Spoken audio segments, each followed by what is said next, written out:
Hola, buenas. Soy Gosia Trembats, artista multidisciplinar afincada desde hace 20 años en Culleredo. Soy de Galicia polaca.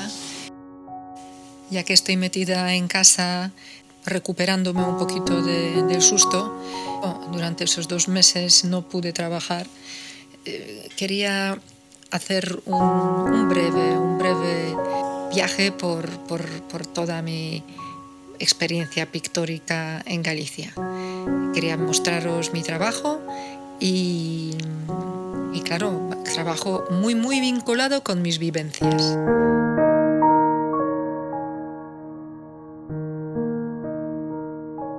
Inspiración de lo que encuentro pasando por el mundo, ¿no? Que siempre hay algún objeto para reciclar o para inspirarse en él.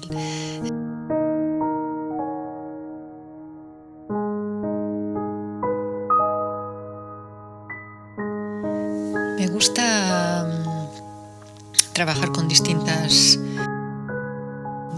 formatos, distintos soportes,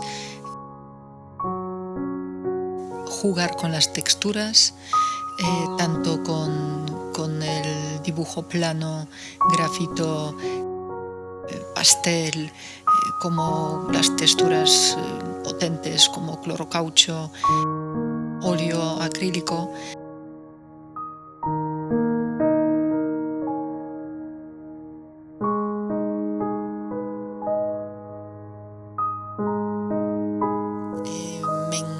Me encanta trabajar con los pequeños, me encanta trabajar con mayores, con la gente adulta. En estos últimos 2 años estuve impartiendo unos talleres muy interesantes inspirados en las poesías de los mejores poetas gallegos en la Universidad de La Coruña, en edificio de Normal. Ya vinieron los encuentros de Mariñán, encuentros ya con muchos artistas, mis amistades.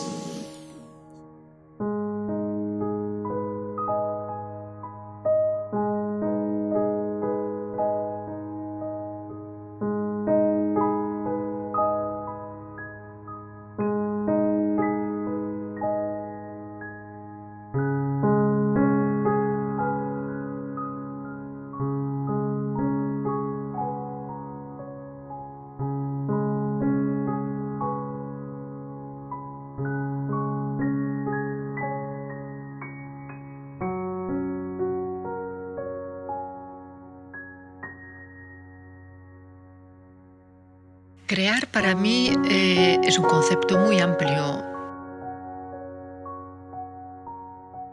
Impartir clases es también es crear nuevas almas libres y sensibles a la belleza y al arte. Colaboro mucho con escritores, poetas, coreógrafos, bailarines, músicos. Intento fusionar las distintas fuerzas que tiene el arte. Creo en la importancia del apoyo mutuo entre nosotros. Muy pronto espero que sea por fin el momento que el virus me deje libre y que pueda abrir mi estudio de nuevo. Stolat, taller de arte, laboratorio de ideas, ubicado en Eirís, Montparnasse, Coruñés. Os espero a todos para que me visitéis y que el arte y cultura pueda servir como una necesaria vía de escape en estos tiempos y de incertidumbre. Y la siguiente vez que nos veamos, espero que ya por fin me podéis ver en acción.